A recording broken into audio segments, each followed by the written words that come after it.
Hello everybody, it's AFOL Nation here, and today we're taking a look at the LEGO Star Wars Resistance Bomber, or Set 75188.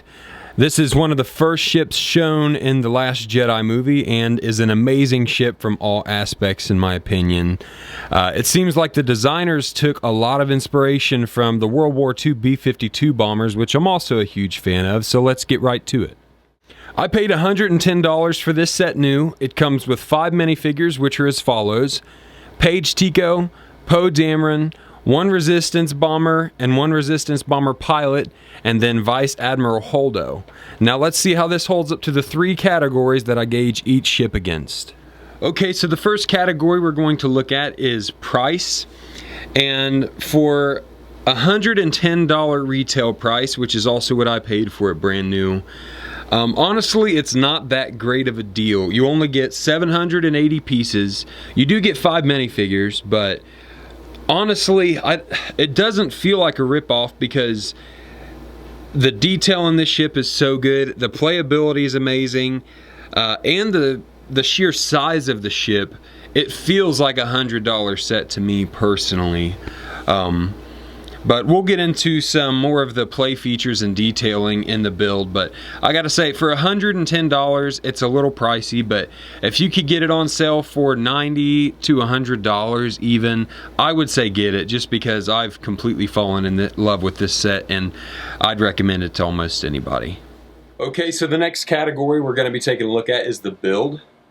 And I've moved the camera to a different angle so that I can get most of the ship in the shot here, but let's just dive right into some of the features. So first off, we'll take a look at this cockpit. The front slides off just like that. You have a little bit of a build around it. But down here in the cockpit, it's not, there's not a lot of crazy detailing, but you have 3 panels here. They are all actually printed panels. They're not stickers. And pretty basic right there, honestly, but not a bad cockpit by any means. You could fit 2 minifigures down in there comfortably, and this slides right back on here just by a couple of studs. The second features we'll be looking at are actually these guns right here. Both the guns on the top of the ship and the bottom of the ship are free floating, so if you turn the ship, they actually stay parallel to the ground. Both sides of these compartments open up so you can easily get minifigures in and out. You got 2 posable guns here. You have a little sticker piece in there if you can see it for your control panel.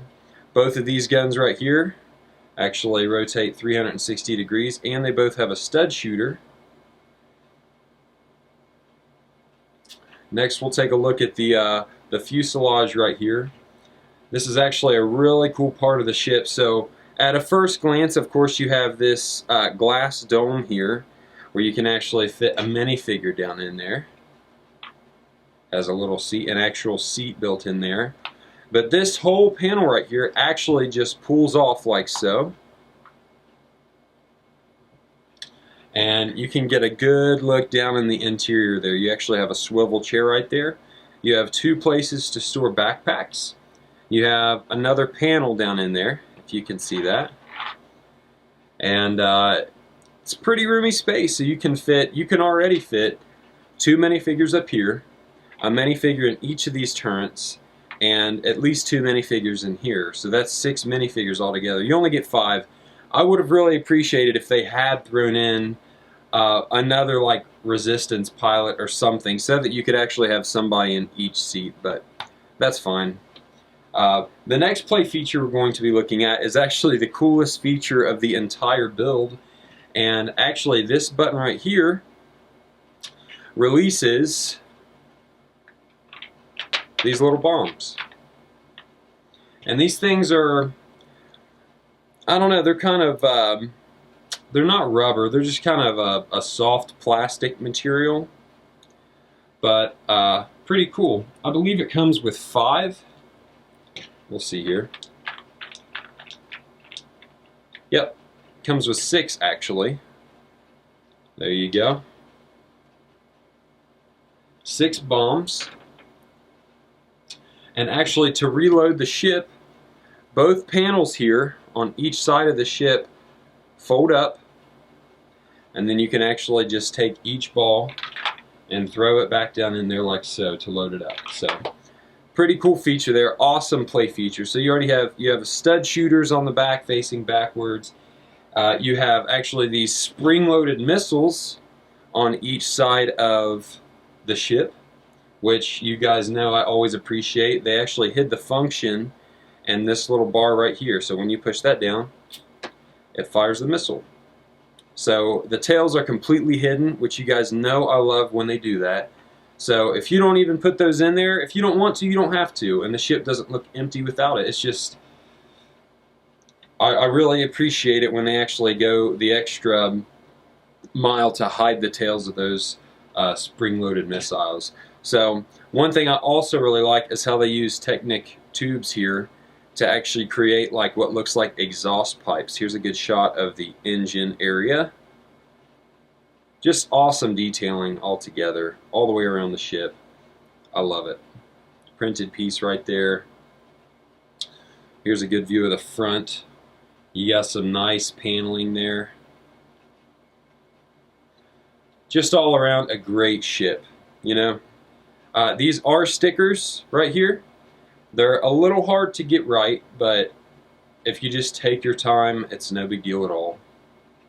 But altogether, this is probably in my top 3 builds that I've ever built in the Star Wars Lego universe. It's extremely sturdy. You can pick it up by here, swish it around, nothing's gonna break. It doesn't feel fragile. Actually, the only thing fragile on the entire ship is this little gun on the front here is literally held on by just a couple studs there. That's fallen off a couple times, and this little gun right here is held on by a single stud. But other than that, the build is extremely sturdy. Like, you don't have to worry about this thing falling over on a stand or anything. The bottom there is built extremely well to where it sits very level, sits very sturdy on a table. It's not going to fall over anytime soon unless you actually push it over. So that's all for the build. Let's move on to the last category. Okay, everybody, so the third category we're taking a look at is the minifigures. Like I said, it comes with Poe Dameron from left to right, Poe Dameron, Admiral Holdo, a Resistance Bomber, a Resistance Bomber pilot, and then Paige Tico, which is also part of the bomber crew in the movie. Let's take a look first at Poe Dameron here. Really nice minifigure. Nice printing all the way down onto the legs there. It's got a nice 5 o'clock shadow going on. I really like this hairpiece here. Really nice hairpiece, and he actually has an alternate face. There you go. More of an angry, serious face, and then more of a grin on that one. Next, we're going to take a look at Admiral Holdo. Here she is. Got the purple hair like in the movie. I would have liked if they had taken her dress printing down onto the legs there, which they did not. But little printing on the back there. Looks good, but it would have been nice if they would have just thrown some onto the legs. Nice hair piece as well.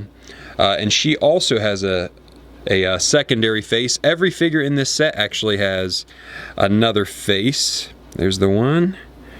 And there's her second face. Not even sure what she's doing there. Next, let's take a look at the Resistance Bombers. Love these outfits here. Look at that detailing all the way down onto the legs. Got some more on the back here. Super cool. I don't like how you can see the secondary face printing under the back of the helmet there. That kind of bugs me, but nice helmet. All 3 of these bomber crew actually have a different helmet printing with the visor built in, and here is their secondary face. First face, secondary faces all have these masks on, which are pretty cool. Let's take a look at the next bomber crew. Here we go. I think the exact same printing as the previous. They all have the same body printing, nothing really special there. But different helmet on here, you can still see that face printing. I like the color of this helmet, like the design of it. It's super cool.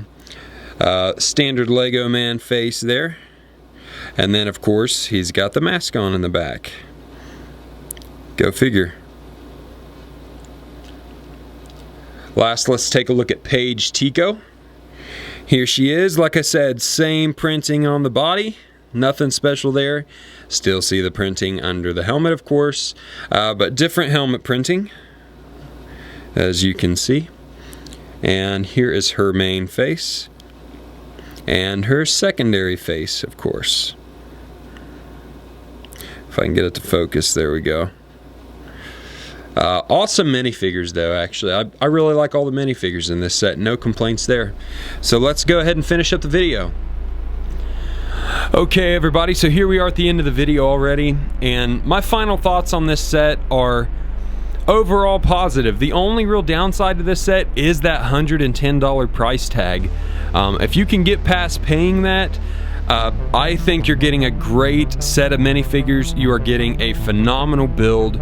You're getting what I think is going to be an extremely iconic ship that goes down in history, like all the ships we already have, such as like the X-Wing, Y-Wing, A-Wing, B-Wing, all those other ships. I think this Resistance bomber is going to go right down with those, with how iconic it's going to be. Even though it only played a relatively small part in The Last Jedi movie, which had mixed reviews in itself, this is just an awesome ship altogether, and an awesome Lego set. The build is great. Just everything about it is a fantastic ship, and I can't recommend it enough to everybody. This is one that I'm definitely never letting go of. I never let go of any of my Lego sets or anything, but this one is definitely going to hold a special place in my collection for years to come. So I hope you all enjoyed the video. If you did, make sure you like and subscribe to the channel. I'm releasing a new video every Monday and Friday. So like I said, don't forget to like and subscribe, and I'll see you guys soon.